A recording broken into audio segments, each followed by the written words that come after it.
I hope I can be heard. Sure. Yes, we can hear you. Okay, welcome all. Welcome to everyone joining us this afternoon, morning, evening, wherever you are. My name is Gay Agesa, and I will be your moderator for today's session, titled Linking Research Evidence to Policy and Practice, Reflections on Innovating for Improved Maternal Health in Nigeria.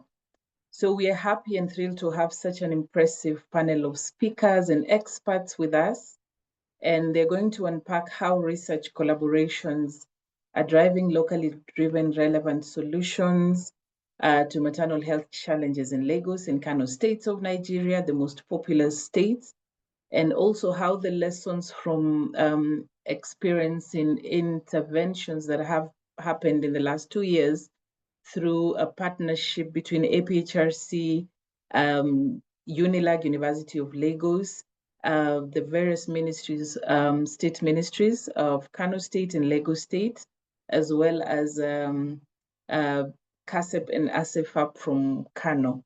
So let us, before we begin, we have a few quick housekeeping notes. For your information, this webinar is being recorded and will be shared on APHRC platforms after this session. Please use the Zoom chat for comments and reflections. And if you have any questions, type them in Q&A. There's a section for Q&A. If not, please do that in the chat box. Our colleagues are monitoring the chat and they will flag them for the discussion later on. We also encourage you to join the conversation on social media. While you're there, kindly tag at APHRC. At APHRC on LinkedIn, Facebook, or X, formerly known as Twitter. Share your thoughts and also ensure that, help us to think through the model for the benefit of the African continent. With that, let us begin with a brief introduction to APHRC and the Catalyze Impact Initiative by the Program Director, Dr. Alphonsus Neba. Welcome, Alphonsus. Very much, Gay, and good afternoon, good morning, good evening to our distinguished partners, colleagues, and friends around the globe. So I am Alphonsus Neba, and it is my genuine honor to introduce you to the African Population and Health Research Center, or APHRC. APHRC is often described, including by the World Health Organization and many of our partners, as the continent's premier research to policy institution and think tank on population health and well-being. Indeed, APHRC is Africa's premier research to policy institution, proudly African-founded, African-led, and Africa-based, headquartered in Nairobi, with a strong and expanding presence across the continent, including our West Africa regional office in Dakar, Senegal. Our vision is simple but ambitious: transforming lives in Africa through research. We exist because we believe decisions about Africa's future should be guided by African-generated evidence produced by African scientists in genuine partnership with communities and policymakers. For over 2 decades, APHRC has worked at the nexus of research, capacity strengthening, and policy engagement to generate evidence that drives meaningful change for Africans, particularly those who are most marginalized. And over these past 2 decades, we've grown from a small team to over 300 staff, bringing together researchers, data scientists, policy advocates, and operations professionals from across the continent. Our portfolio now includes over 100 active projects across more than 35 countries and hundreds of peer-reviewed publications that directly inform policy and practice. What distinguishes APHRC is not only the volume of research, but its purpose: to generate rigorous evidence, to strengthen the research ecosystems in Africa, and to ensure that evidence is actively and actually used in the laws, policies, and programs that shape the people's lives. If I had to capture APHRC's identity in just a few images, I would say we are best known for four things: being Africa's evidence engine, producing high-quality, multidisciplinary research on population, health, education, urbanization, and data science and climate-related issues.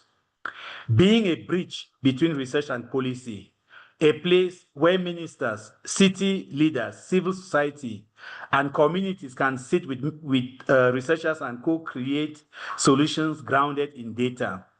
Being a school for the next generation, a nurturing space where early career African scholars grow into influential researchers and policy leaders in their own right, and being unapologetically African-led, insisting that the questions, methods, and interpretations reflect African realities and aspirations and not just imported assumptions. APHRC's work is organized around three strategic pillars. The first being research, where we address Africa's most urgent development challenges through four flagship research areas, which are health and well-being, human development, population dynamics and urbanization, and data science, measurement, and evaluation. The second thematic area or pillar being research and related capacity strengthening, where we support individuals, institutions, and ecosystems through training researchers and research managers, strengthening research administration, ethics, data governance, research offices, and institutional systems, cultivating the next generation of African research leaders, and building ecosystems, strengthening platforms as public global goods for researchers on the continent to use. And then the third area is policy engagement and evidence use, where we synthesize, translate, and broker evidence to shape national and subnational policy, support ministries, parliaments, and regional bodies to embed evidence in decision-making, and bridge the gap between science, policy, and public discourse. At this point, allow me to highlight one major program of particular relevance to today's webinar, the Catalyze Impact Initiative. The Catalyze Impact Initiative is APHRC's flagship program dedicated to strengthening Africa's research ecosystems by supporting policy profiling, evidence translation, system strengthening, and research management capacity across institutions. Our central belief is that excellent research alone does not create impact. Impact happens when evidence is relevant, accessible, trusted, and embedded in policymaking processes. Through the Catalyze Impact Initiative, we invest in the last mile of the research to policy pathway by bringing policymakers and researchers together, supporting country-led evidence agendas, building institutional capacity for evidence uptake, and strengthening the scaffolding aspects, which include research management, data systems, ethics, governance, that allow evidence to flourish. So it is this very platform that funded the policy profiling work on maternal mortality in Nigeria, whose lessons we are sharing today. This work is a powerful example of how the Catalyze Impact Initiative helps countries move from data to decision and from evidence to action. Maternal mortality in Nigeria represents both a national priority and a continental concern. Nigeria alone contributes a significant proportion of global maternal deaths, a burden that is preventable with the right evidence, the right systems, and the right political will. The policy profiling approach supported by the Catalyze Impact Initiative is designed to map the policy ecosystem. Who is doing what? Where are the gaps? And which policies have traction? Identify bottlenecks across financing, coordination, implementation, data flow, and governance. Elevate opportunities for high-impact change at state and national levels, and strengthen institutional capacity for sustained evidence use.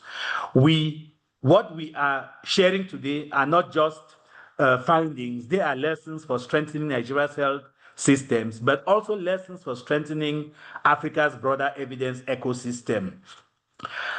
At APHRC, our commitment is unwavering to produce high quality, high Africa-led research, to strengthen the systems that allow research to thrive, to support countries to institutionalize evidence in policymaking, and to work with partners, governments, donors, universities, think tanks, civil society, and others to build a future in which decisions about Africa are shaped by African evidence. Today's conversation is part of that mission. Let me close with these reflections. We believe evidence is a matter of justice. When evidence is weak, people, especially women, mothers, and newborns, become invisible. But when evidence is strong, relevant, trusted, owned by the people it concerns, and used, it becomes a powerful tool for dignity, accountability, and transformation. Through programs like the Catalyze Impact Initiative and through partnerships like those represented here today, we are working to ensure that no mother or newborn dies from a preventable cause simply because the right evidence was missing or unused. That is the work we do, and that is the work we invite you to do with us. APHRC is not just a research center. We are an anchor institution for African development. We are a resource, a technical assistance partner, and a critical bridge between data and decision making. When you partner with APHRC, you are not just funding a project or participating in one, you are investing in scientific integrity, sustainable capacity, and the future of a self-sustained Africa. We look forward to collaborating with you on this journey to transform evidence into impact. Thank you for the opportunity to introduce APHRC and the Catalyze Impact Initiative, and I look forward to a rich and inspiring conversation this afternoon. Thank you. Thank you, Alphonsus, for that introduction. Indeed, evidence is a matter of justice. And to your clarion call to collaborate and collaborations across the continent, we welcome all of you. And it's good to see the number of people who are here from different countries, particularly shout out to our colleagues in Ethiopia.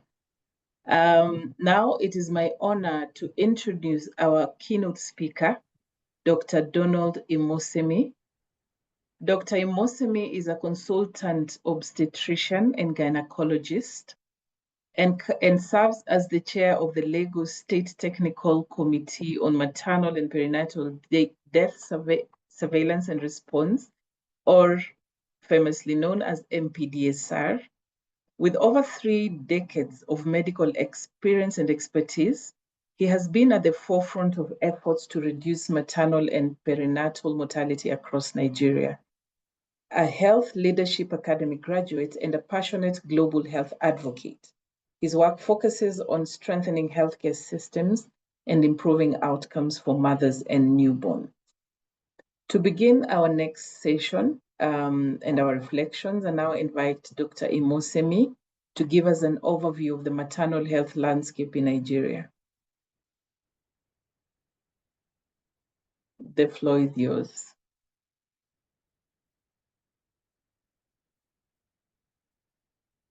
Please unmute.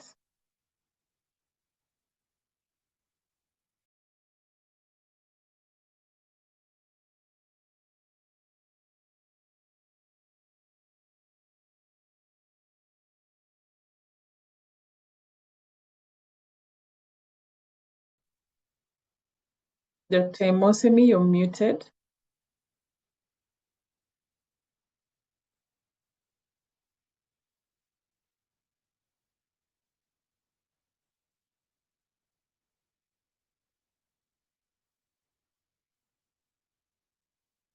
Okay. As we wait for him to sort out the technical Beats. Was that a message?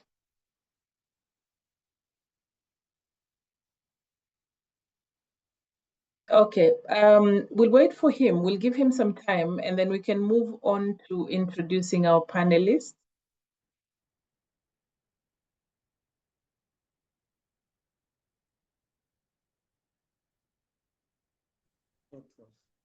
Hello, good afternoon. Okay, welcome back.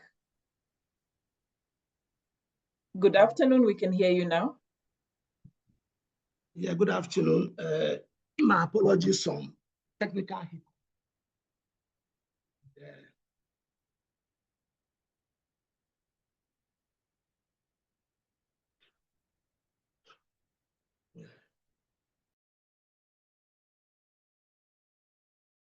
Good afternoon, everybody. Like I said, my apologies for the hiccups. I'm glad to be here. We want to appreciate the sponsors of this program. And I'm Dr. Mosimi. I meant to give an overview of the maternal health landscape in Nigeria. So maternal mortality rate in Nigeria has been of significant public health concern, not least because of the very, very high maternal mortality rate. We're not happy to report that we're the maternal mortality capital of the world, especially with Nigeria recording the highest number of maternal mortality globally. The maternal mortality rate in the most recently, computed maternal mortality rate is about 93 deaths per 100,000 live births. To contextualize that, in the high income country, of course, they are dealing with single, digit number and all of that. Okay, and this still rankles because we've been at it since year 2000, even before, and despite all interventions globally, nationally, the figures still remain very worrisome. Is it that we didn't count well, or is it that we're not doing things right? Do we need to do things outside the box? I think it's a mix of all of this. Second slide, please. Next slide. So like I said, the lifetime risk of dying is about 1 in 25, as again 1 in 1. Again, all of these speak to the challenge. And what is more important, of course, is the fact that the causes have remained same. There is still hemorrhage being the leading cause, and eclampsia.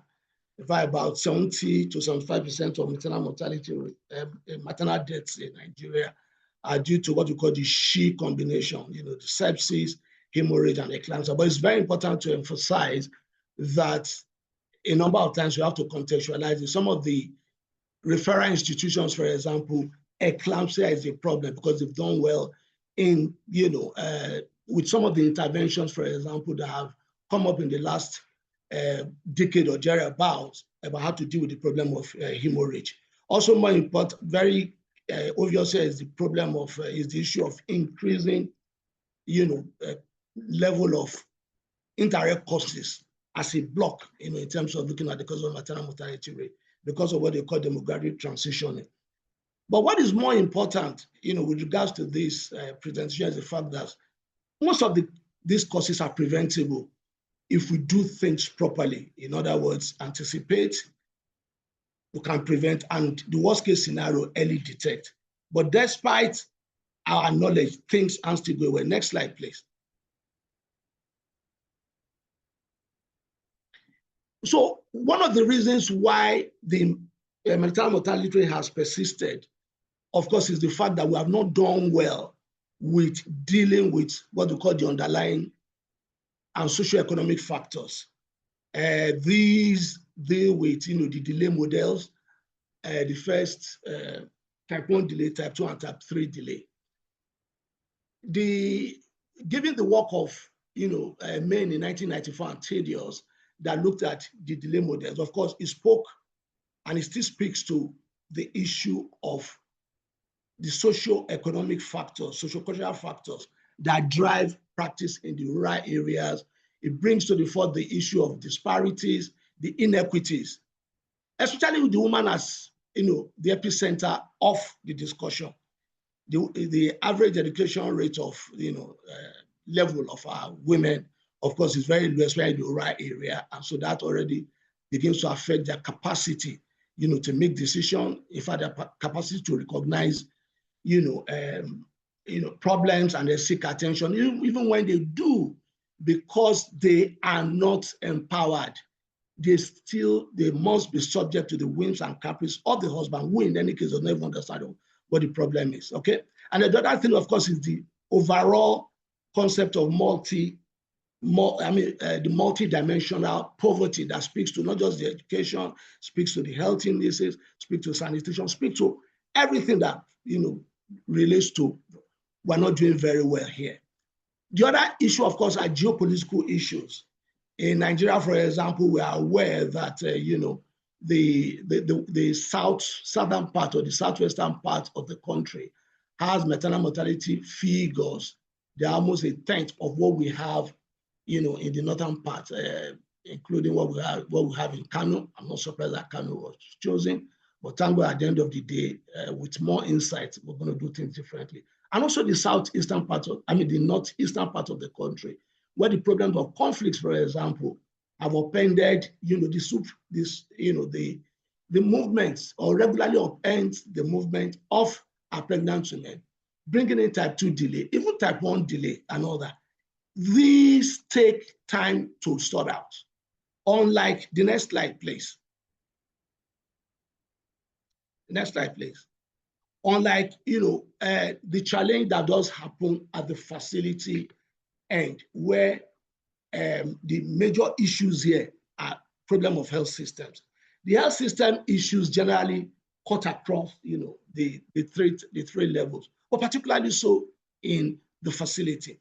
We do know that the health system of Nigeria, like we do have, with so many other, countries in Africa and the developing countries, it's not good. In fact, Nigeria's health system has been ranked, from several sources.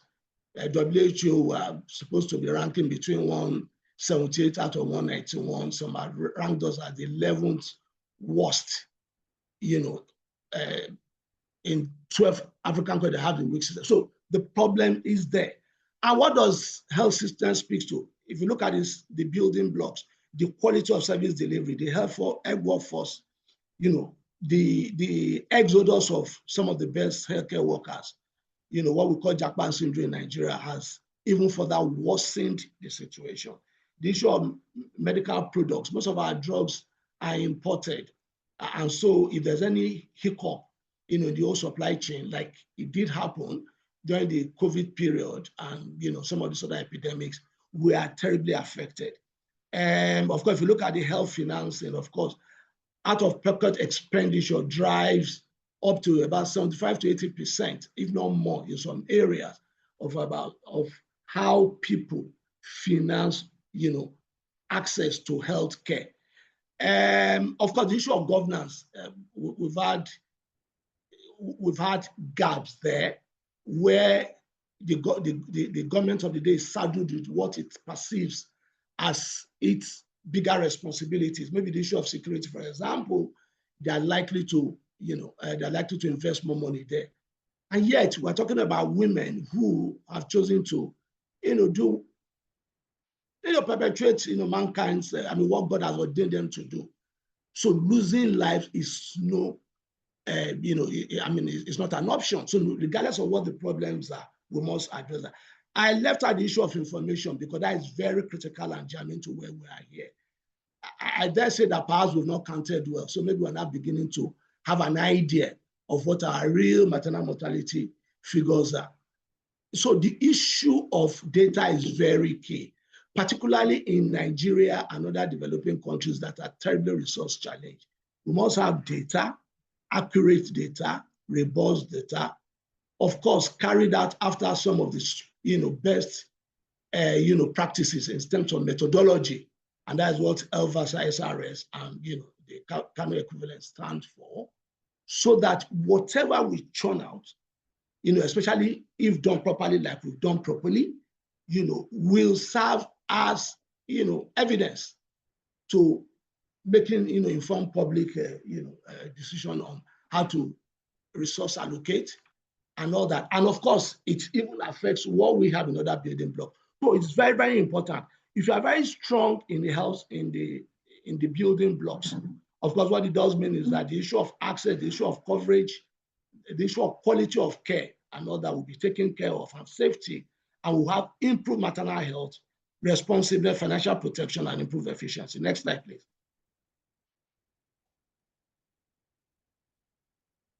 So what we have here again is to look at the impact of weak health system, and of course, persistent and prevalent socioeconomic deprivations, that dominate, the landscape. I've said something about our maternal mortality ratio, not good enough. The lifetime, not good enough. Yes, if we look at other indicators here, antenatal visits, I know that much as we have improved between 2018 and this moment, where we have about 68% of our women having antenatal visits, it's 100% elsewhere. Stillbirth attendance, what we have is just barely above, middle of the figure, with only about 52% of our women having stillbirth, attendance, at their behest when they're in labor. What that does mean is that, once there are complications, they're not even recognized early and they're not in the position to try. And I must, again, emphasize the issue of disparities, in this indicator. In the northern part of the country, like in Kirby, for example, most people deliver at home. Again, maybe due to, obviously due to other circumstances that are beyond them.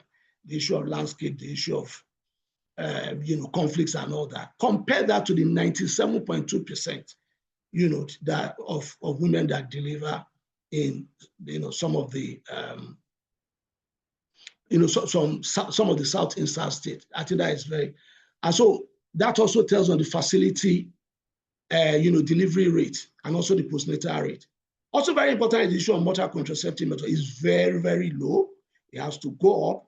We have evidence that where family, planning embrace is very good. It has a capacity to reduce, maternal mortality rate by about 30% in some studies. And yet, if we're able to get over the barriers, it's something that, of course, we need to work on. Next slide, please. So in essence, there are key challenges to overcoming or to contend with if we're to move towards attaining the SDG 3.1 goal, given where Nigeria stands now. The least we're expected to attain is about 140 all over 100,000 live births. If we can't get to the 70 per 100,000. And these challenges have just been summarized: the problem of access and infrastructure. We look at our women in the remote areas of the country, so type 1, type 2, economic barriers, multidimensional poverty, I've said so again, the issue of socio-cultural realms, and of course the quality of care. It continues to be affected by the issue of attrition, the issue of poor emergency services, and all of that, lack of deployment of appropriate technology. And some of these things are very simple, okay? And of course, the issue of data and poor intergovernmental coordination. And health in Nigeria is on the concurrent legislative list, meaning that you have the national, you have the state, and you have the local government.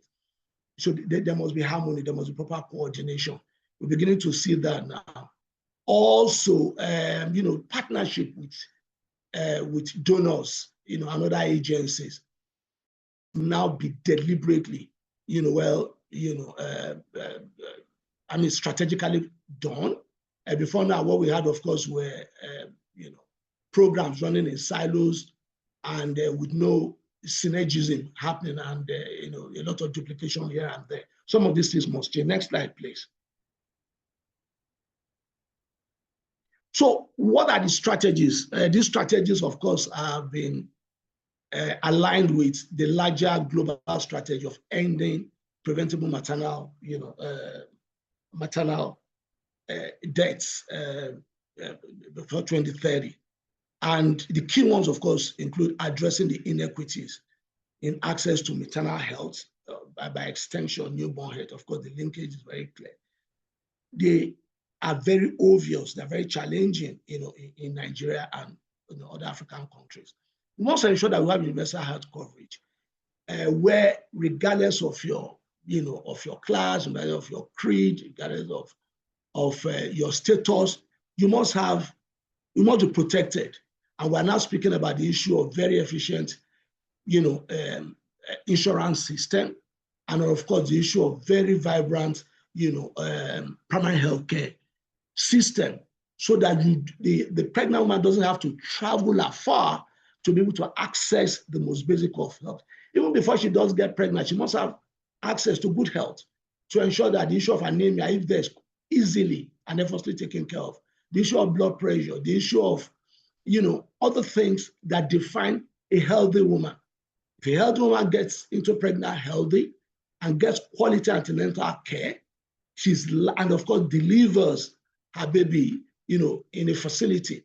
It could still happen in the primary health care with a very efficient system to refer cases that are indicated, and then you will now have these referral systems do things that they should do, contend with cases that that they should manage, and not just manage cases that should be handled at the primary health care. Of course, the outcome will happen, all right? The outcome will get better with time.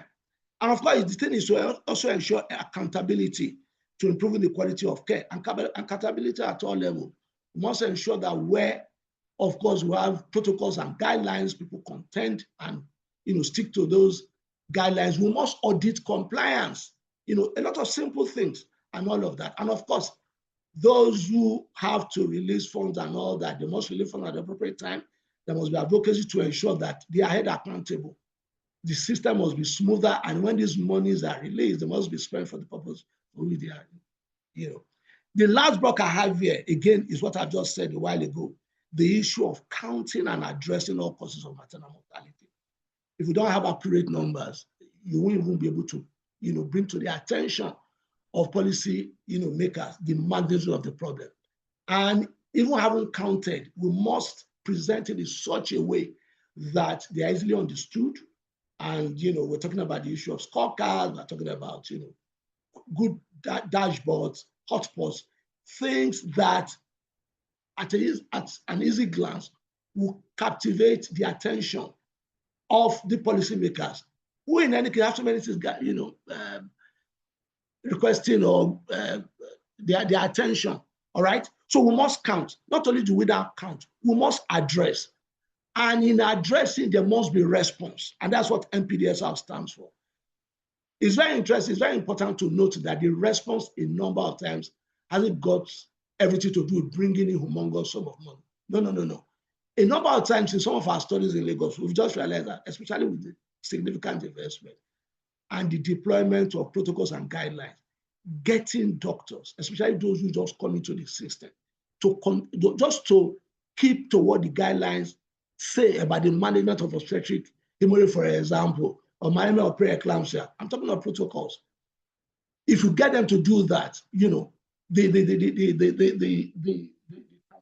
numbers is so humongous. The other thing, of course, is the community NPDSR, which is very important. Given what we've just said about the numbers of cases that a facility that deliver in the facility, less than about 40%, it does mean that other cases are either delivered at home or in transit or in some other, including the traditional birth homes. These block of cases have escaped serious attention by policymakers. And our findings, or the findings in our research in Lagos, and I'm sure in Kano, will lay bare this problem. And that one way forward, a very critical way, is to, look at the issue of community NPDSR. And it's very important, because, again, by the time you've identified problems and all that, what is the capacity of the local government? Are they motivated? Are they mobilized to respond to some of those things? What are those challenges that could be handled at that end? What are the challenges that the state government, again, has to lend its big helping hands? Lagos State, for example, the issue of primary health care center revitalization. The government at the state level is working with the local government and the NPACDA to strengthen the local governments. The PACs, knowing the importance and all of that. So the issue of community MPDS and MPDSR, for me, continue to remain very critical, and we must do what we can to ensure that we present our findings very well, especially if we designed it, we brought in government very early to be part of it, so that as we give them, robust data, it will be very easy for them to comply, to work with this data and implement, data-driven initiatives. Next slide, please.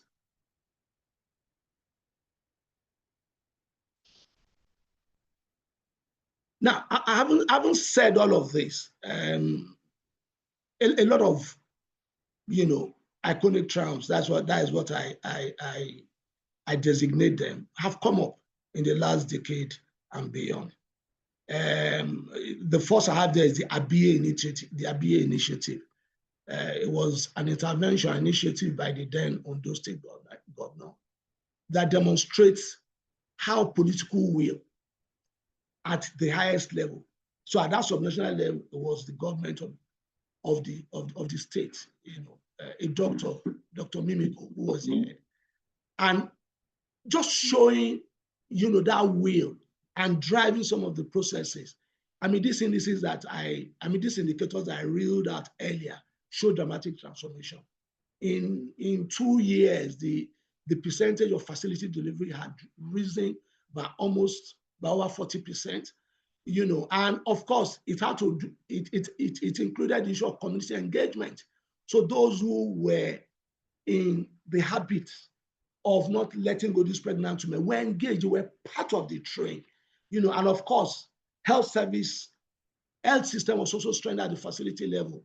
Commodities were there, they were purchased. The issue of corruption, the issue of people not doing the right thing, the workers were motivated, and even the environment was there. Believe you me, the values they got almost mirrored what we have above. That is government initiative at that level. We're having that happen again now at the national level. I'm sure I will talk to that. Of course, with some of those areas that have issues of weak health system, either at the federal level, and they must continue to show interest like the federal government in Nigeria does, innovative programs like the midwife service scheme, task shifting initiatives, getting CHOOS, for example, and other community workers who haven't been trained properly to do tasks that are technically a bit above them, but that with training they can continually do. They stay in the community. So people that deliver at home, the people there live in the community, you train them to do basic things. A lot of interventions that are going on at the use of misoprostol, the battle is now being taken to. A lot of people that deliver at home want to come to the hospital. They can't even come because of bad landscape. Is that why they should die? So a lot of beautiful initiatives. And of course, the issue of MPDSR, anti-MPDSR, has taken root, has taken root, and is gaining has gained a lot of traction in Nigeria. The acceptance has been massive because the people that are into it, for example, have come to realize that, listen, they are counting this issue and they are saying the deployment of very simple, recommendations, for example, come in place and change things. And especially if it's done in a no blame, no name, no blame manner and all of that. And of course, where some of these problems are beyond them and they are at the level of the state, of course, we have the sub-technical committee working with the state organs like the ministry, and the ministry, of course, that deals with the issue of human resource, and of course, the Ministry of Health that deals with capital, capital projects, for example. Those factors, those pieces of evidence are there. And more often than not, the government will not have any choice but to be. And some of those things, especially resource allocation, is evidence. They also work with the Health Service Commission, for example, to encourage them to do the right thing. That is the evidence and all that. And it does not require, any funds. It just requires evidence, and that's what MPDSR stands for. In Lagos, for example, was the advantage, especially after the FIGO conference in 2018, where the evidence about the role of anti-shock garment in saving the lives of our women, where, of course, there's inherent difficulty in getting blood and all. I could remember then the Honorable Commissioner of Health mandated, the general hospitals that were into obstetric care within 72 hours to get this anti-shock garment. There's hardly any institution, for example, that does not have 1 or 2 units of functional anti-shock garment. This anti-shock garment, of course, has the propensity and the capacity to keep the woman alive while we are sourcing, for blood, which in a number of instances is usually in a very scarce commodity. Even though, again, there's effort to ensure that we even show up, those who are into voluntary blood, a donation. Of course, so the government has the same thing with the issue of carbetocin. It's on the essential drug list. But what is the point? Once there is evidence nationally, globally, and is domesticated, just like we are with the woman trial, where some facilities in Nigeria were part of it, it was very easy for them to, to get the relevant agency and ministry. So they are essentially part of the essential medical drug. And look at the drug purchase in the system and all that. These medications are almost always available. And of course, all of these data and evidence will propel any women government to formulate and implement very robust national policies. So far, so good. A number of us are very happy with the Minister of not just health and the coordinating Minister of social welfare that is also linked with the health. A number of targeted, next slide please, a number of targeted interventions have come in to recognize that things should be done differently. Let me just quickly announce that 2 days ago, because of a very robust policy that arose from the accurate mapping of about 172 high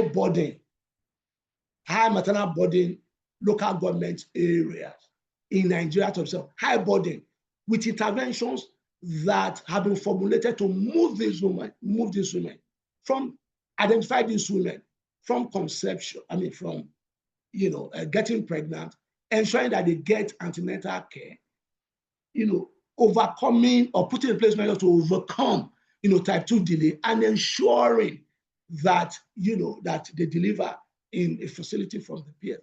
And putting in place again, very good referral system. I'm glad to announce that just 2 days ago, on the 11th of November, Nigeria, with evidence to back it, reported a 17% reduction in maternal mortality rate. I think we need to acknowledge that.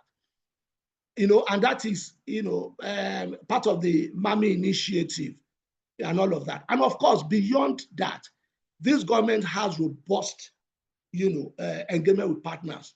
Gone are those days where, donor agencies or partners will come in without, the buy-in of not just the government at the national level or even the subnational level. In fact, what does happen these days through the aggregation, they call it, it's called the SWAP initiative in Nigeria.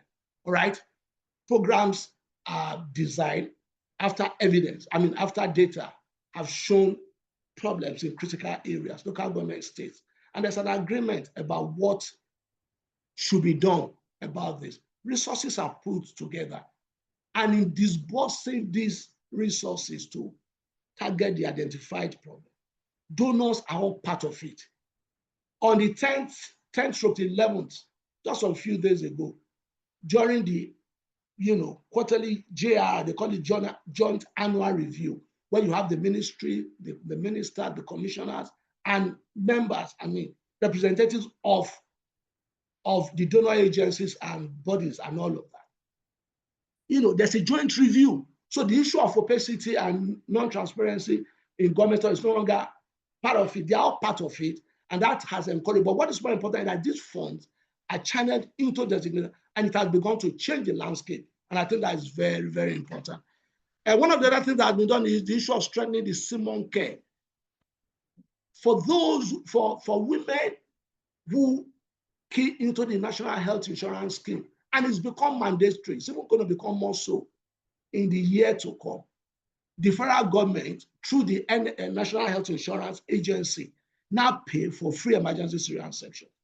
If you look at the figures, number one, instead they were sure that it's available. One of the reasons why our women don't even, why they run away from it is the fact that they have to pay. Once you are part of that health insurance, even where you are not part of it, it is now mandatory for you to provide surveillance section for this people, for this poor and vulnerable category, so that cases of obstructed labor with all the sequelae, VVF, sepsis, hemorrhage, and all that, over time will begin to go down. And of course, government of the now adopts the national guideline. Just about a month ago, during this,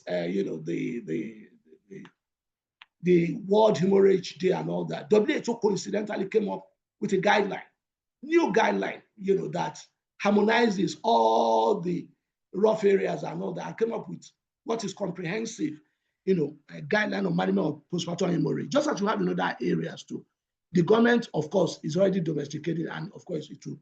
So these are targeted initiatives, apart from the fact that the government of the day has ensured that it's made more funds available for other programs like family planning, initiative, and working with every stakeholder to ensure that these leading causes of maternal mortality are addressed frontally using the best strategy and the best organizational layer.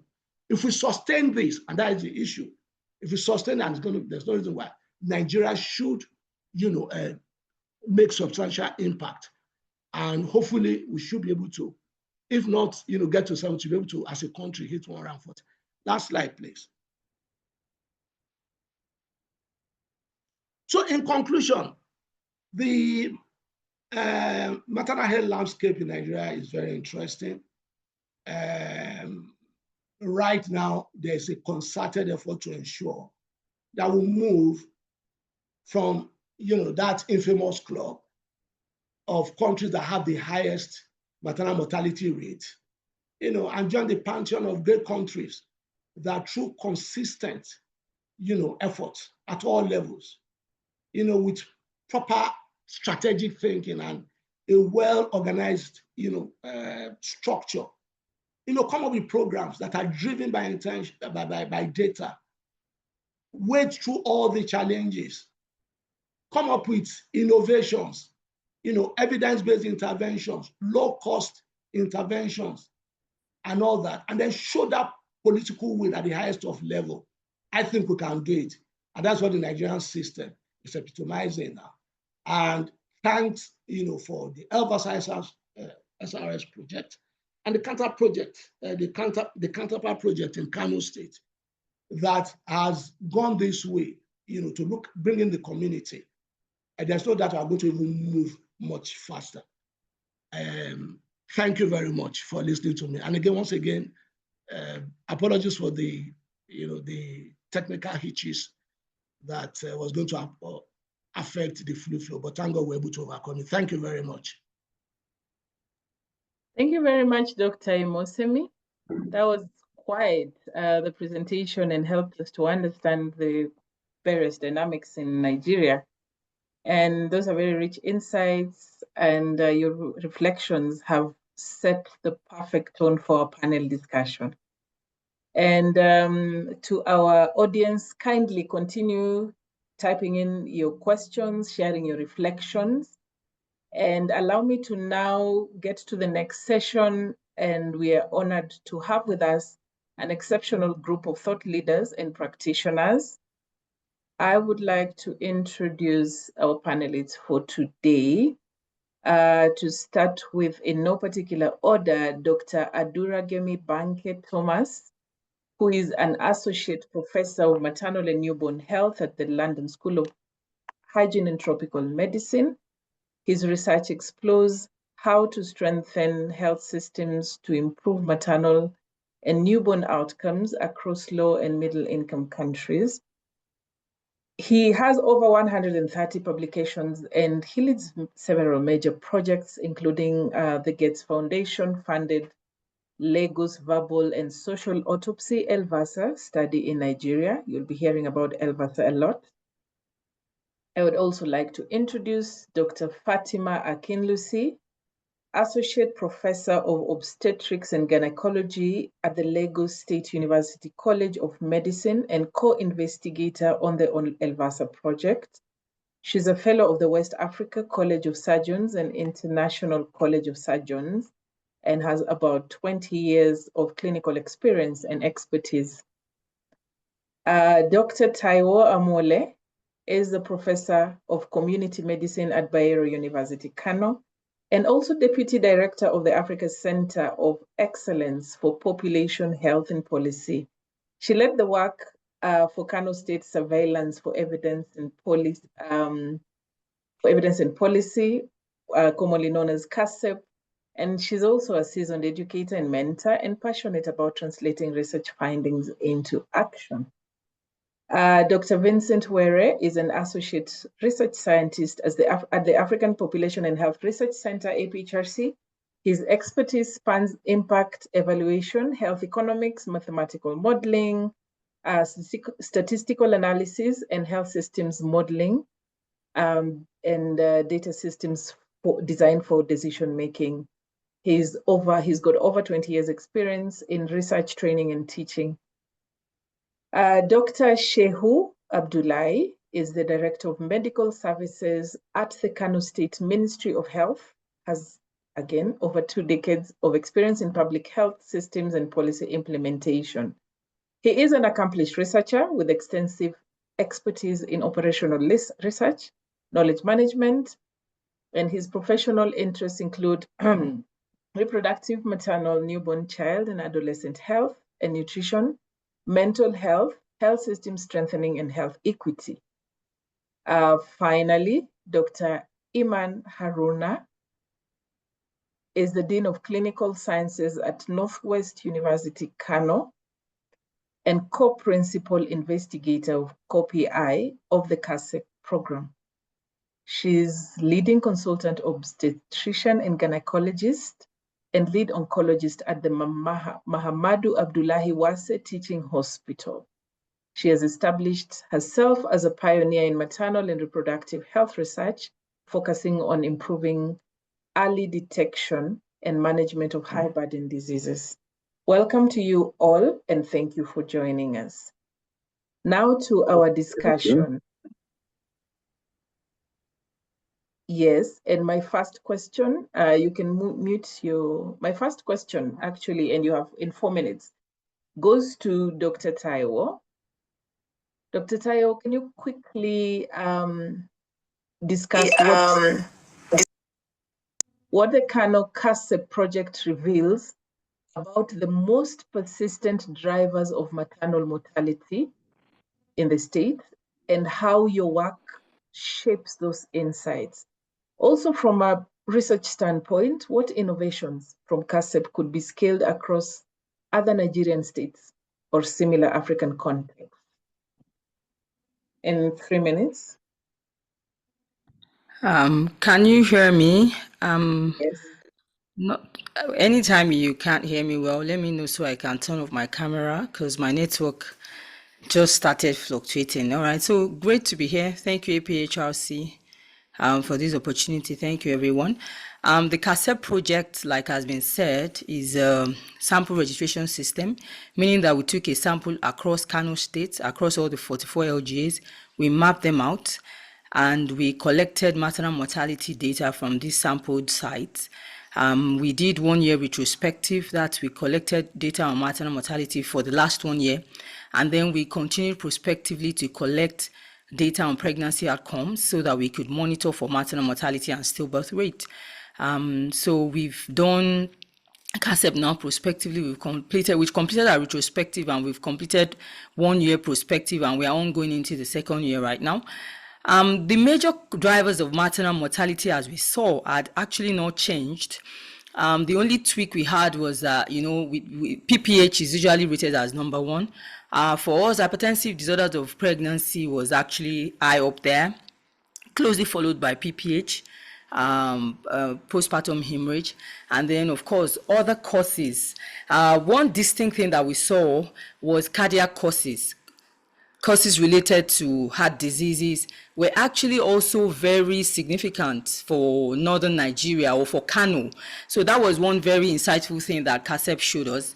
And of course, all the other causes like HIV, infection, they all came by, but those three major causes were top on the list: PPH, hypertensive disorders of pregnancy, eclampsia and preeclampsia, and then causes related to cardiac problems. These insights were very useful for us in Kano State, because we saw that for the contextual reasons as well for maternal mortality, emergency causes came up. It was more than half, more than 50% of the causes. So we saw that a lot of the deaths were associated with emergencies. And of course, the insight from that is going back to emergency obstetric and neonatal care system, saying that, look, this is needed in all areas. They don't have to be in urban areas alone, or have to be in maybe the cities alone. They have to be in every grassroots. Having emergency obstetric care system in every of these places is very, very important. The other insight that we got from this project was the fact that data, real-time data, because we captured data, we developed a dashboard that the state could actually just click on just at a click, they could see where the maternal mortalities were occurring. And that was very fantastic. That was very insightful for the state. They could see the local governments where the maternal mortalities were. They could see local governments that were doing well, and then we could find out other causes. Is it because of transport? Is it because they don't have the health facilities there, or the staff? Why is it that real-time data collection was very good? We have a hot map where when you just look at the map, you can see where all our maternal mortalities are occurring, and that was very good. Also, the state government for years had used data that was collected retrospectively or facility based, but right now we have data that is collected prospectively. So we have a retrospective data which showed that maternal mortality was above 900, and for the prospective data there is actually a reduction in that. So we can see that interventions that have been done over years, they are actually having an impact, even though the progress may be not as desired, but at least there is an impact. So that was what KASSEP revealed as per the major drivers of maternal mortality. And one major insight also, or one major thing that we saw also, was the fact that using the traditional system was something that could work for setting up SRS, for collecting data on maternal mortality, using traditional system, because here our informants are from the community, directly from the community. So using the traditional structure, using existing platform for data collection, so the MPDSR and other structures that already exist in the World Development Committees, all of that made a major impact on the data that we collected, validation of our data, the quality of the data. Thank you very much. Nova. Thank you so much, Taiwo. Very interesting to hear, the perspectives, particularly with the data, and knowing that not a lot changes, and also the fact that we have data from the facilities, and also, following through what following through the space that, we need to count. There's nothing we can do unless we have the numbers. In that light, and there's a question in the chat box about collaboration. Perhaps, Dr. Dura, you would respond to that, if co-creation was a big deal in this project, because in Lagos State you also had, you've also established an SRS. So tell us how the LVASA project worked, closely with the communities in Lagos, how the collaboration shaped the quality of the data collected, and how and influenced local policy engagement. And then also, what strategies have you found to be most effective in bridging the gap between research output and government uptake? Over to you, Dr. Adura. Thanks a lot, Gay. Many questions in one. I'll try to unpack them as I respond. The LVASA being the Lagos verbal and social autopsy sample registration system, and it was a really remarkable experience working on that project, which certainly still continues to date. I'll start with I think you talked about, there was a question in the chat. I can't quite find that. But I'll pick up on the first one in terms of the community and what we thought worked there. And then the second bit is really sort of communicating with the government and working with the government. With the community, I think first things first that we did on our side was to sort of map which community we wanted to go into, where were the real problems in terms of maternal mortality. And we did that working with people who lived in those communities, with government officials who had been working in the space and knew where the places we needed to be going to. As I think my colleague Prof. Amole had mentioned, we did the same thing in Kano, where we realized that, look, there's no way we can count all the deaths going on in these huge cities. So can we sample the places we need to sort of go to? So that's precisely what we did. But we didn't do that based just sitting behind our computers and sort of cherry picking where. It was can we work with people who live locally, governments who have been championing innovative solutions to address the problems, to identify the places we need to be sampling. Then after we did that, it was about how we then engage with those communities. So they have local structures in those communities, whether they are obas, some of them are bales. Frankly, we had to work with this sort of, those are like the cultural leaders. They maybe call them kings or queens.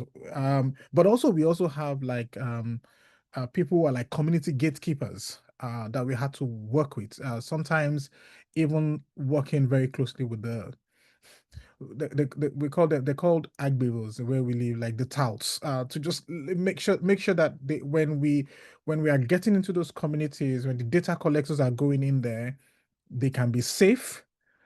People understand why they are there, why they are trying to capture the data, and ultimately how this feeds into making sure that no other woman has to die because of complications of pregnancy and childbirth. So we did that quite successfully. And then thirdly, it was working with data collectors who live in those communities. It's one thing to be an expert data collector coming from outside, but it's another thing to have people who live in the communities being the one who are community informants, letting us know what is going on, etc., and working with them and people who in Lagos State, they call them community health practitioners, to capture that data by trusted people in the community. That certainly also made a difference in terms of how we engaged with the community. A last point I'll just flag quickly. Okay, two more points. In doing all those three things, clearly we were leveraging existing structures. So we're not going there with our own, we're like saying, let's leverage what exists already. And obviously there's also the bit where we have to train people, to understand the systems, be able to report the data accurately, and take that forward. So that was very much how we sort of worked with the community. And getting to the other bit of your question, which was on the government, and how we engage the government. And if I got your question precisely, and please correct me if I'm missing the point, it was how we ensured essentially uptake of the work that we were doing. Right? Is that it? What strategies did you find the most effective from all your interventions? Yes. And so say that again, sorry? The strategies that you found to be most effective after trying out everything with the engagement with governments, engaging with governments. Gotcha. So yes, so I think there is no this was a pipeline from the very, even before we started, we had started engagement with government where this did not come out of us as researchers thinking that this was the priority thing that the government needed to be doing. There was some form of co-recognition that this was important. So right from the very beginning, we had that engagement with government to tell us, to, working with them to co-recognize that this was priority and this needed to be done. Throughout the implementation of the project, we had government representative. Dr. Mosemi is here. They were co-investigators. They were part of the delivery of the project itself on the ground. We were meeting, every week at some point in time, sometimes every 2 weeks, to discuss and also work with it and be able to translate that evidence to them. I think the big one was when we then had a knowledge translation and policy engagement event with the government, which was really a powerful way to then showcase the evidence that we had gathered and break it down in very simple terms. And also in a very engaging way. I think there's sometimes I think science itself is sometimes boring. I think we have to agree that that's really the case. But how you sort of package that evidence in a way that you can easily communicate it with policymakers, I think that's what our event in the middle of the year this year was. And we also had used like practical what we call booths, where we could demonstrate, how we went about doing it. Because I think sometimes we feel like the government officials are only interested in the what's. But I think understanding the how you did it also helps them better appreciate and value what you found. So we took them through that pipeline of how we went about doing the work. I got them to sort of demo the process that we went through, and I think all of those things really helped. I mean, significantly is throughout that entire process, the highlight of it was the government taking this on and pushing this forward to say this is how we want to move forward with continuing estimation of maternal mortality and understanding the causes of death. And we obviously would remain there to work with them to support them going forward. So I think just to put it in one sentence, that effective policy engagement and knowledge translation certainly made a difference. Thank you. Thank you so much, Adura. Vincent, we've had a lot about data, statistics, and decisions to come to sampling rather than doing census study. Question to you, from APHRC's continental perspective, what does effective evidence to policy translation require beyond just generating data? And as you respond, tell us how we can design data systems that not only collect information, but actively drive decision-making.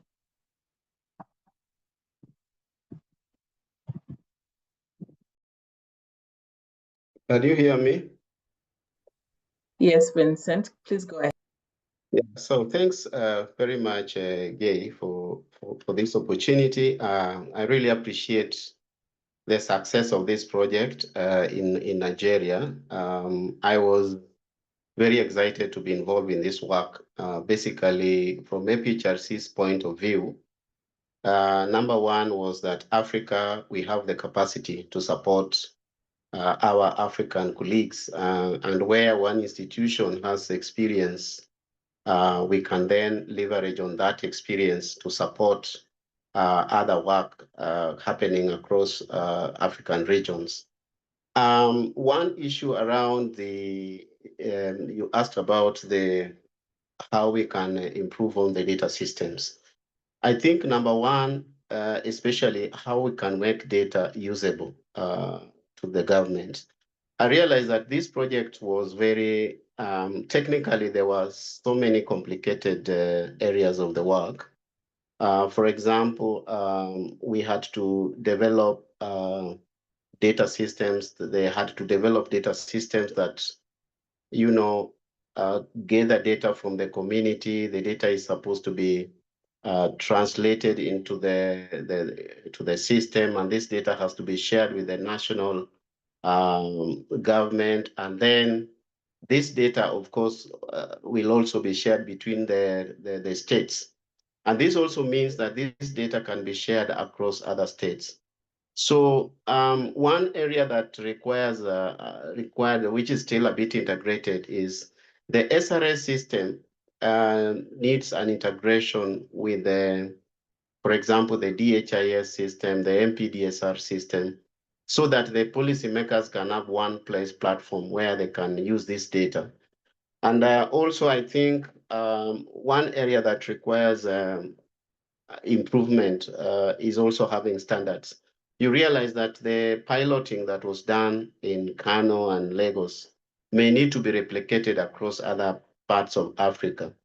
And that opportunity can only work if there are standards there. So the AU and the African Union Commission, the East Africa Community Data System Governance, they would like to have, for example, standards that can guide this kind of sample registration systems.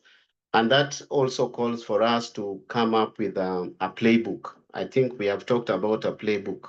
This is a document that can help other countries to start data, a sample registration system in those countries.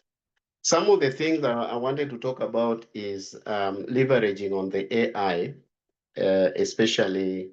You saw that we used some of the softwares we were using were a bit advanced. For example, the InterVA software, we needed to train government officials on use of data, analyzing data. But one thing I liked was the multi-sectoral, the co-creation. Even when we were coming up with things like sample size calculations, it was very, very collaborative, people working together, and we were able to, work together without one person saying that I know everything. And I think that is a very big lesson for us. So Africans, we have opportunity to work, to develop this system. And it's amazing that this happened in Nigeria. And we hope that this is an opportunity to building a playbook that can help other countries to escalate or to do more about this kind of project. I think those are the questions you asked, but the other areas, I think we need to sustain these collaborations. We need to build more capacity. We need to invest more. Even I think governments need to invest in sample registrations. It has to be seen in the budgets that they do. They must budget for capacity strengthening. They must budget for leveraging on artificial intelligence. That is now going to make the dashboards more user-friendly, the data analytics, the sharing of data. Everything now needs to move to data analytics. And then having a feedback mechanisms, platforms where we can get feedback from the users, how this data is being used to make policies, and tracking the performance of this kind of platforms. I will be excited if Africa moves to that stage where we can now, I think even the Gates Foundation, they should now see that Africa, we have the expertise. So they should just say Africans will now support other Africans to develop these systems for African. Thank you.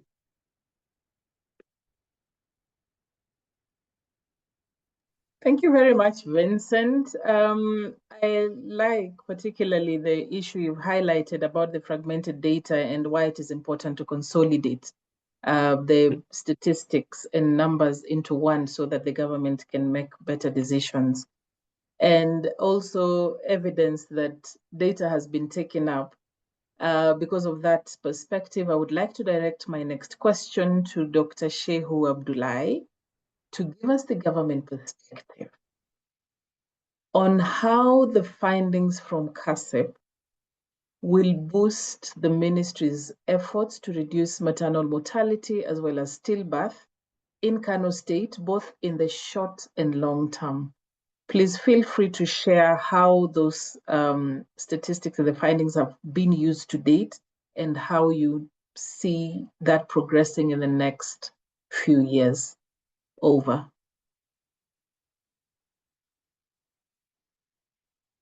Dr. Abdullahi, the floor is yours.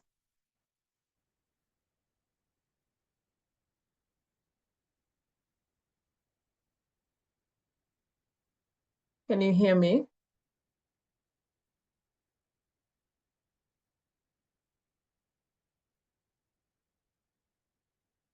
Okay. As we wait for Dr. Abdullahi, I don't see him.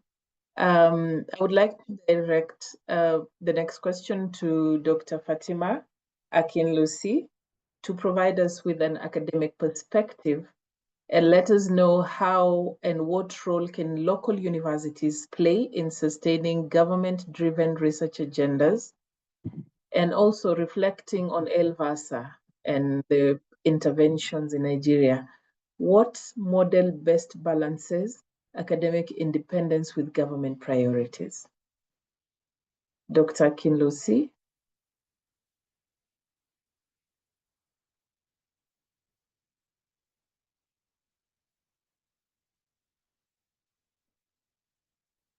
Wondering if they can hear you speak, Gay, because the Can you hear? is on Yeah, the because call. Okay. Yeah. Good afternoon, everybody. Thank you, moderator, for that question. I'd like to start by saying that local universities play a very critical, multidimensional, and stabilizing role in maintaining or sustaining government-driven research agenda, especially in maternal health. And we all know that sometimes policy priorities shift. Sometimes there can be changes in government, but the universities or the academic institutions remain unchanged. And so the stabilizing role is critical in that the universities play in ensuring that the government-driven research agendas are maintained. Okay, firstly, I would like to say that the universities, build capacities through training in maternal health related courses, residency training programs, and sometimes short courses for policymakers and government officials. The universities are able to create a pool of highly skilled researchers and intellectuals who understand maternal health data, understand the maternal and perinatal death responses and surveillance and responses and processes. And also, this pool is continuously supplied by the university. And so there is no dearth of researchers. So that is the first point I would also like to make. Secondly, the university can act as they generate knowledge and implement research. They are able, through their expertise in research, to design strong studies that are context specific and address local challenges. And once these studies are designed, they are able to monitor the implementation of the researches, go through with the data analysis, as well as ensure that everything is reliable and the data that emanate from it are valid. In addition to generating knowledge and implementing research, they also are able to provide a kind of collaboration by bringing together, different stakeholders in the community, policymakers, government officials, the academicians, the clinicians, private sectors, the university environment, the academics tend to, bring everybody. They act as the convener of all these people that are very important in government-driven research agenda. In addition, the universities can actually attract grants and support the funding of some of the government research programs, because the university is positioned in a way that when the government research priorities are identified and their related donor-funded programs, they can focus on those research and then, align with them. And so there's some kind of funding that is provided in addition to the budgetary allocations from the government. So I think more summarily, the university has a very huge role to play by building capacity, generating evidences, evaluating programs, providing funding, as well as bringing all the stakeholders together. Thank you. With respect to the best model in our LVASA experience, as has been said earlier by Dr. Adura, I think the best model is the co-creation, co-production design, where right from the beginning, the government and the academics, the researchers come together from the beginning and go through the process of designing the protocol, and involvement in the mapping, the listing, the data analysis, the review of, of the systems employed. And the important thing is that it's, the academics have their independence in that they ensure the integrity of the research. They ensure that the methods are, very valid, and they ensure that the interpretation are also, reliable, while the government are responsible and, they have the research priority, and we work together with them all the way. Well, and then they know as the program is going on, periodically through our 2 weekly meetings, what our findings are. So they trust our data. They know they are not cooked up. They know that they are valid. And even if it appears different from what previous studies have revealed or publications have identified, they know that these went through a rigorous system of, a rigorous conduct of study. And at the end of the day, they are more likely to accept and implement it. So the partnership with the government from the beginning is what I think is the best model in this LVASA experience. Thank you very much. Thank you. Thank you so much, Dr. Fatima. Dr. Shehu, I saw you back. Yes, I'm back.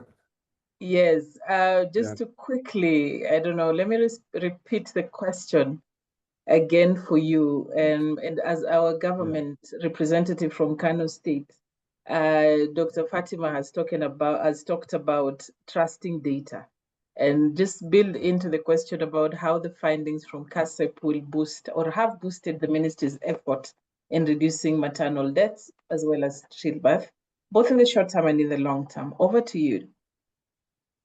Thank you very much for having me in this important discussion. Actually, for Kano, it was the engagement that really make the work, that really make the state to really accept the findings. First of all, Kano, as mentioned, is the most populous state in the country.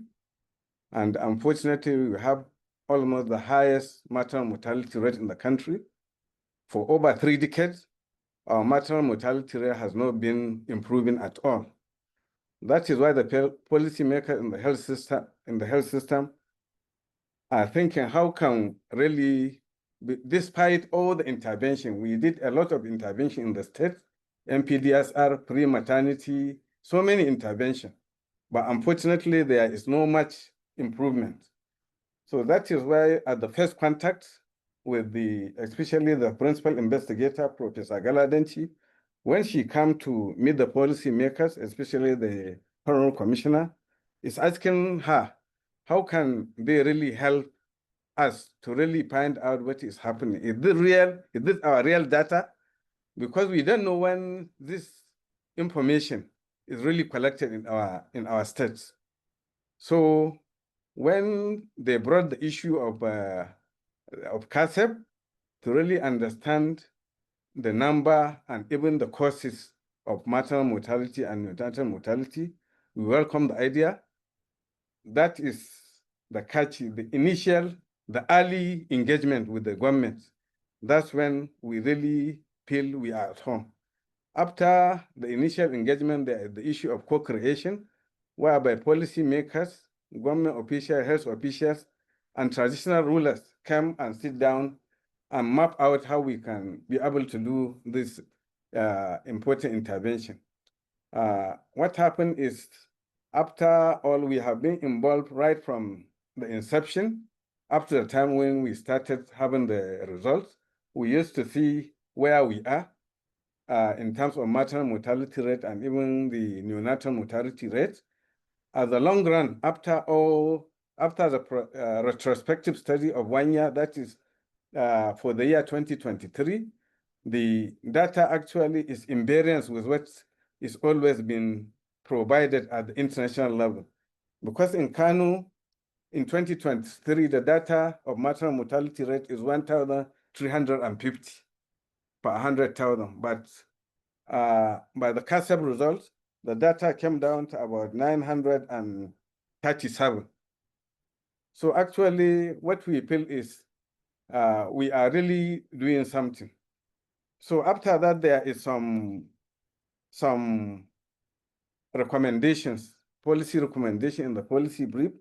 One of these is institutionalization of sample registration and real-time maternal mortality tracking for policy of action. That one, we are collaborating with them to really, they have already developed a dashboard which is now in the process of submitting it, or let the government to have that dashboard for the government to be seeing what is happening. Another is the issue of strengthening of emergency obstetric care. In Kano, when we see this recommendation, we try to align with the recommendation to try and see how we can improve, how we can revitalize our basic emergency obstetric and neonatal care centers. Now in Kano, we are trying to revitalize our 113 basic emergency obstetric centers, and we are trying to also revive our comprehensive emergency obstetric and neonatal care centers. So this is part of the recommendation from the KASSEP project.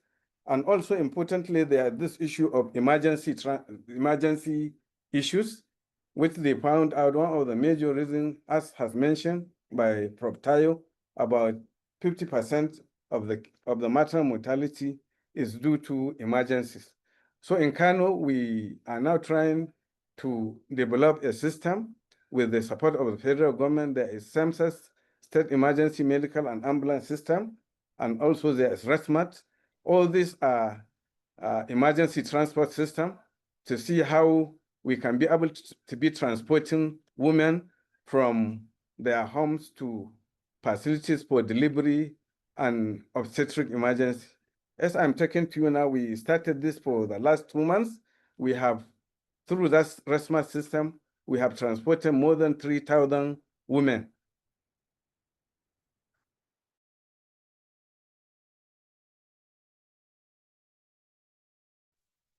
Is it me or he's hanging?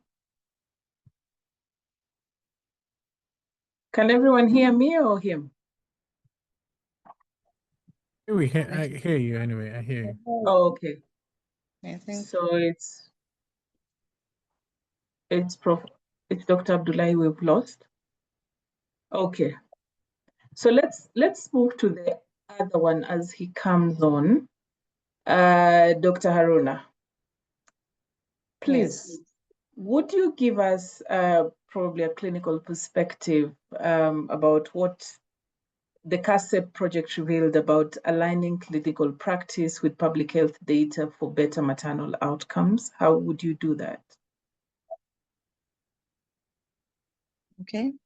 Thank you very much, Guy, for giving me this opportunity to look at the KASSEP projects and also look at the insights from the KASSEP project and the possibility of aligning it with clinical practice and aligning the clinical practice with the public health data. It's quite clear that data is really the cornerstone of transforming public health intervention into evidence-based decision-making and policies. And of course, as Tayo has already spoken on the findings from the KASSEP project, which is clear, the high maternal mortality ratio, and also looking at what are the major causes of this maternal mortality, which hypertensive disorders have keyed into and caused about 20%. And then we have puerperal sepsis ranging to 17%, and postpartum hemorrhage a little bit down on the list. And then, of course, looking as well into other contextual factors that women who were not educated had higher MMR than women who were educated. So the implication to delineate where our clinical practice needs to focus on, because we can see that it is quite clear from the sample registration system, the tracking of the maternal deaths, it is quite clear. We can see that there is a tandem shift from what we know, postpartum hemorrhage being the major cause of maternal deaths, to now hypertensive disorders now leading on the roll. It means that a lot of work has to be done to control hypertensive disorders, because a lot has been done on postpartum hemorrhage. If we reflect back on the Woman 2 trial, the emotive trial, the use of anti-shock garments, and presently even the CMOG and the BMOG strategies. So a lot has actually been done on, thrashing down postpartum hemorrhage. So it means that we need to, one, do a lot of capacity building for the medical officers, that we're really thinking about them being in the primary healthcare on how to tackle hypertensive disorders, on how to treat women who are hypertensive, preventing mild hypertension to becoming severe hypertension, and also to becoming severe preeclampsia and eclampsia in the long run. And also at the same time, developing more robust emergency obstetric services. And then also, we can also look at it in this way, that there needs to be more operational guidelines, and also at the same time, more protocols that needs to be established, and then establish on hypertensive disorders and also puerperal sepsis. So we can also think about this in the segment of, for example, funding more researchers that look into hypertensive disorders, be it the lab workup, like looking into factors that can predict preeclampsia and then eclampsia. Right at the start, even before the 20th week of gestation, we can actually predict preeclampsia and also eclampsia. So looking and funding into researches that do not cost a lot can also go a long way in shaping our clinical practice. If we look at how the surveillance data has actually been in the sample registration system, and we can actually see whether we are winning or we're not winning, because the sample registration system looks on metrics like the maternal mortality ratio, the stillbirth ratio. So it's quite clear if interventions ongoing, whether we're winning and also we're not winning on these interventions. Okay, MMR is coming low, MMR is going high, we're not winning. It means that the findings, even from the KASSEP, had actually shown heterogeneity of data. It had shown that some local governments had higher maternal mortality ratio than other local governments. It means that the policymakers and the stakeholders really need things that have higher MMR. For example, higher MMR noted in Dala and also Nasser, probably because of the large population there. Okay, allocate resources more to those local government areas than local governments that do not have high MMR. So this sample registration system and this community data linking into our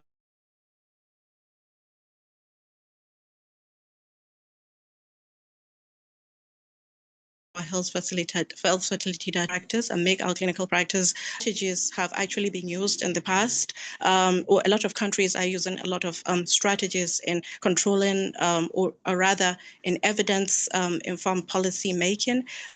For example, let's look at even Nigeria had used multisectoral action to really help controlling the maternal mortality ratio. That is not even together with the health to collaborate, because we had the social autopsy segment of the VASA, and that social autopsy had actually shown other social determinants that actually contributed to maternal mortality. So we can look into from the health. Thank you very much. Thank you very much, Dr. Haruna, for that insightful presentation or discussion point. We had lost Dr. Shehu, but just allow me to go back to the question session, and thank you all for those reflections that you have provided. It's a truly rich set of perspectives that then link evidence, policy, and practice from both Lagos and Kano contexts. And I'm sure those are reflections that can be scaled up, and some of these models that you have talked about or lessons that you have shared can be replicated in other places. So we'll now take some time, some questions from the audience. Those who have already dropped the questions in the chat, and I see there are a lot of questions there, then we're going to direct them to the right panelists. We have about 15 minutes. And if one has one pressing question, I saw one hand up at some point, but they went down, then they would address. But I've seen so many questions have been addressed.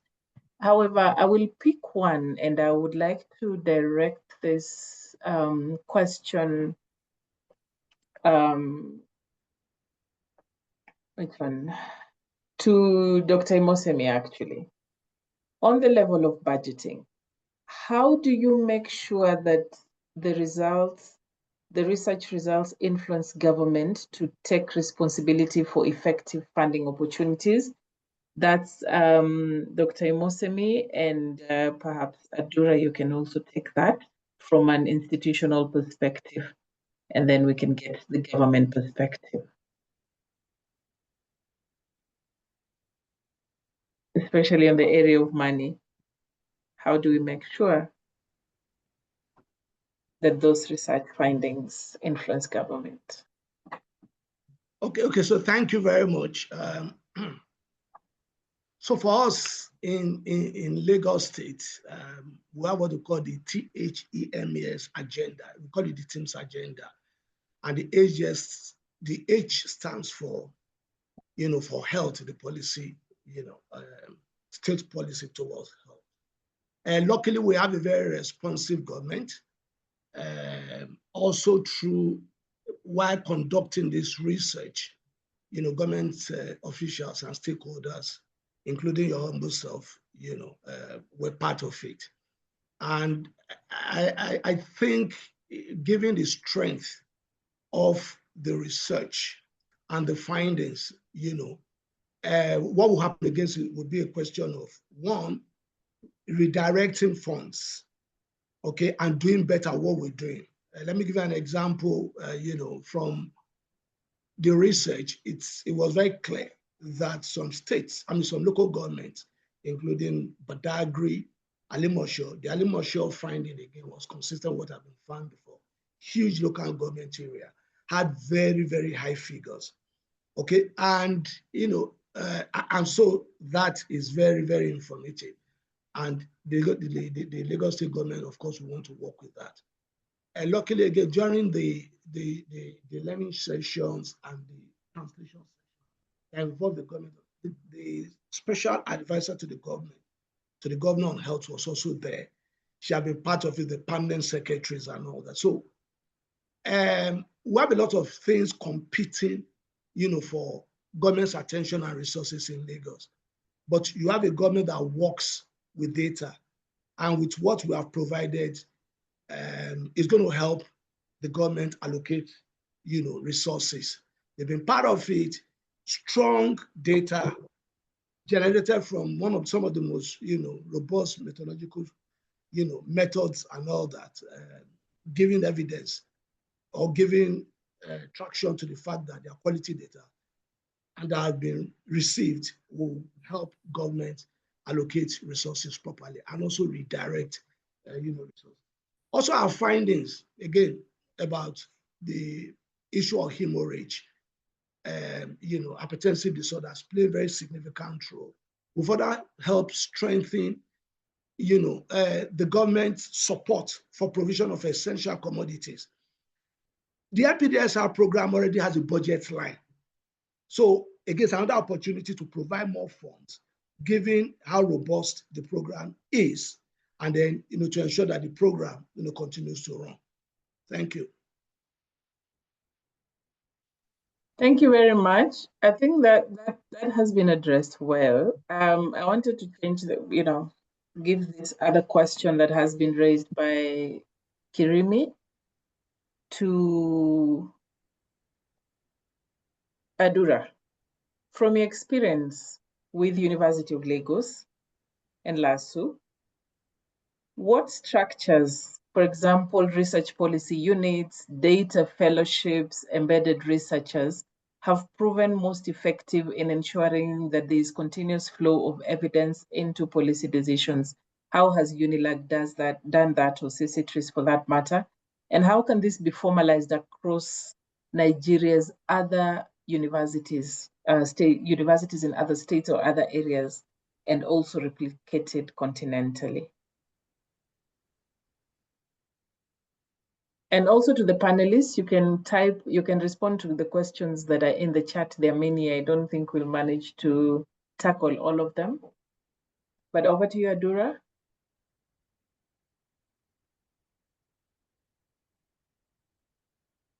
Adura, are you here? You're muted.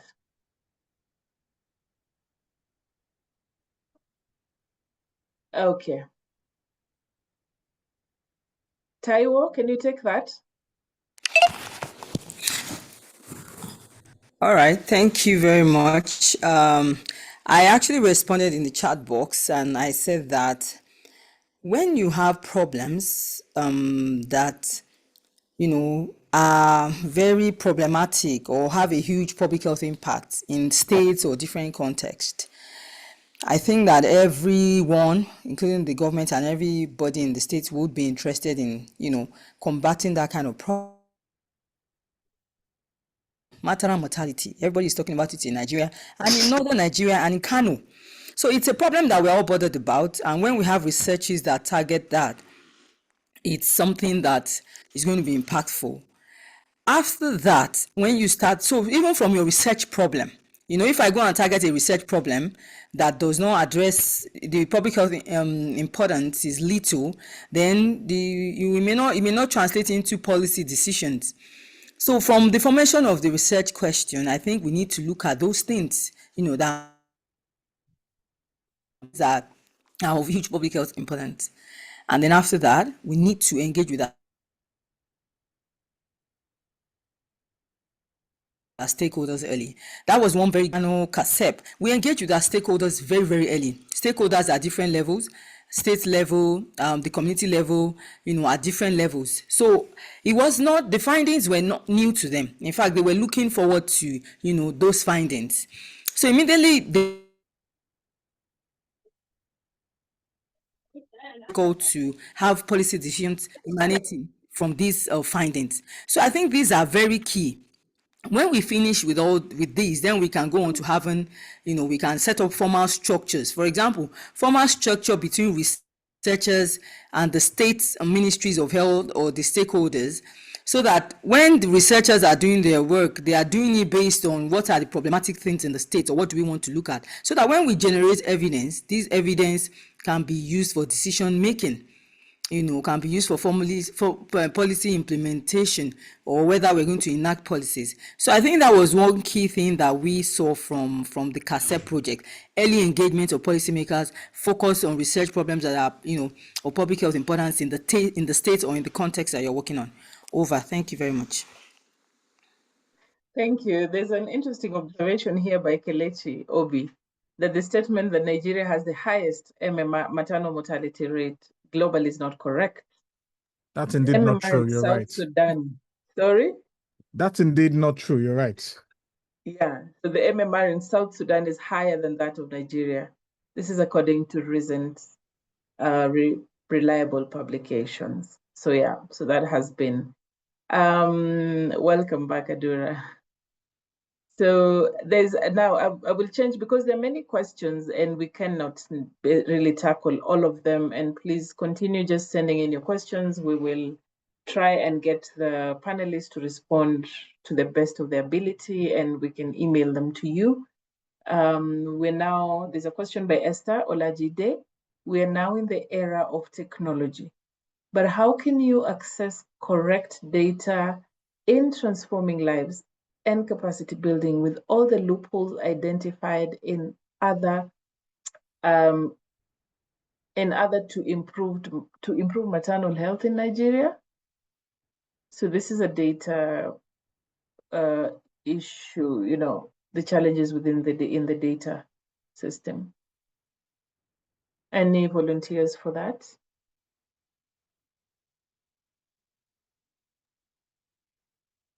Vincent? Yeah, I think okay, sorry, Dr. Usman, please go ahead. Just in a brief way, I think looking at the accuracy of the data and trying to make sure that data is very accurate, which will reflect reality and findings, and also the reliability of actually show the consistency of a repeated measurement. My experience from the KASSEP project, which has to do with data, we had a lot of data validation, and then training, also continuous training and retraining, and really looking at the data to make sure that in the long run we had a very, very robust qualitative data, which will definitely have a very high chance of saving lives and also using more resources in the right place. So I think, to me, data validation will play a very crucial role. Thank you. Thank you so much. Interesting question on cost effectiveness. Thank you for the presentations. Could you please elaborate on the cost effectiveness of each initiative in maintaining its sustainability, and explain how community was engaged in each? I think we had some level of community engagement. So yeah, cost effectiveness of both platforms, I believe.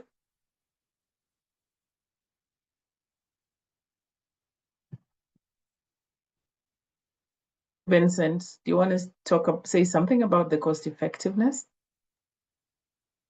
Well, it's not clear which cost effectiveness here, but the cost effectiveness of a sample registration system compared to, so when you collect data from the community, it's a very highly capital intensive work, because you are going to involve so many people to go out to the community, and the number of communities that you have to visit is a lot. So it requires a lot of resources to do. The alternative is to report deaths that occur within the hospitals. The deaths that occur for patients who are admitted in hospitals. It might be a cheaper option, but it misses out on effectiveness because the number of deaths being reported may be off the numbers that are being counted at the hospital. but the numbers being counted in community is expected to be more accurate. But again, we have a case of a very expensive community-driven program, but a very effective in terms of giving us numbers to estimate maternal mortality ratios. So it will also depend on the budgets that are available by both the government and the donors, so that if the amount of resources availed to implement SRS and the MPDSR and also the civil registration system, then we will talk about value for money. But I think that assessment needs to be done properly. We have tried to do it with the Kano team to look at both a sampling system and a sensor system. But that still requires resources to do a cost effectiveness evaluation, which I think we haven't done. But we can see that the effectiveness is there, but then the resources are limited to roll it out extensively. Still requires some level of external support. Yeah. Just quickly, Thank you. Yeah. Please go ahead, Taiwo. yeah, let me just say that the issue of cost effectiveness in Kano, we saw that because we needed a lot of research assistance, the work was extensive. We saw that could not be sustained. And if we are talking about sustainability, the state taking over, we look closely at how to embed these structures into what the state was already doing. So, for example, when we started, we had people who went into the towns to collect data on maternal death and all that. But all that now we have integrated into the structures that, are present in the community. So we have community informants, we have ward heads, we have ward development committees. These are all structures that are being there already, and the state is supporting. So we have trained them. We trained all of them to make sure that they can actually take ownership. They can see the maternal death, they can report, and the channels, they know the data reporting channel. They've all been trained on what to do, how to report the data, how to verify it. We have supervisors at the state level, the State Ministry of Health, Department of Health Research and Statistics, those are their supervisors. So as much as possible, I think for cost effectiveness and linking it to sustainability, we have to look for how to link it to the existing state or local government systems. That's the only way. Otherwise, it's actually very capital intensive. That's what I have to say. Thank you. Over. Yes, Sendadura, please just take your mic and go ahead. Yeah, no, just going to jump in quickly. I think sometimes when we have these costing conversations, I think sometimes we conflate cost savings from with cost effectiveness. They're not the same. They're not the same thing. So I think those approaches that Prof. Amole was talking about is precisely what we need to be doing in terms of cost savings. But there's a bigger and I'm sure Vincent will be able to speak to this. There's a more, we need to be thinking about cost effectiveness. We have to be thinking about how much is being invested versus the benefit that is being captured from it. Or the other way to think about is, are we comparing with the alternative? And I think, Vincent, you were getting to this point earlier, looking at the sample registration system approach versus a census approach, or looking at the community-based platform versus a facility-based platform. I think that's where we need to be going, because ultimately what we are saying is across the continent, there's still no strong business case for governments as to why they need to do this. And I think simply moving it from trained data collectors to community people does not necessarily mean that we've solved cost effectiveness. It might be cost saving, but then to those people, we just added additional tasks to them. They are probably now going to be burnt out on top of the other things that they were doing already. And that needs to be accounted for in any modeling work that we are doing. As I flagged on the chat very quickly, we do have one of our PhD students who is looking at this right now. And I think the more of this kind of evidence, robust evidence on cost effectiveness we can get, the better for us in being able to make a case on why this needs to be scaled up going forward. Thanks. Now I'd like to get maybe Vincent, if he wants to add on to that, because he's Vincent, you're The a health economist. Vincent, but very quickly, I'll only give you less than 1 minute. Thank you. Yeah, so I think the issue of value for money will come in handy. We are thinking of also long term. What happens, a longer period of time, and this also needs to be evaluated, even in terms of budget implications for governments. And again, this is an area I was saying that requires us to continue collaborating to get some resources to help the government to leverage on cost savings over time, and also look at efficiency areas where they can, even the integration of SRS within the existing system.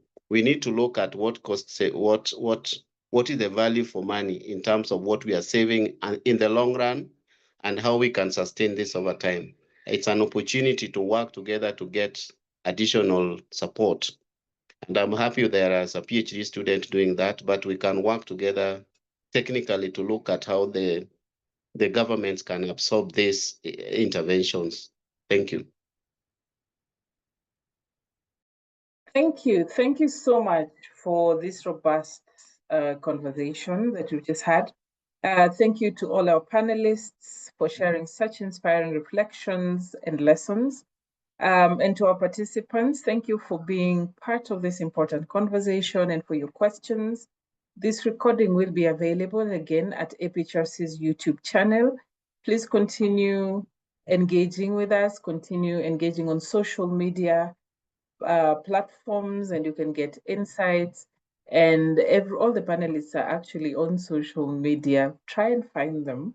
But you can also reach out to us, and we will get in touch and link you to the different people and partnerships if you're looking for mentors. I already mentioned some of these panelists are mentors. Taiwo is a very good mentor. And so on behalf of APHRC and all our partners from UNILAG, CC3S, and the KASSEP team from BUK and ASEFAP, thank you all for joining us today, and have a great afternoon.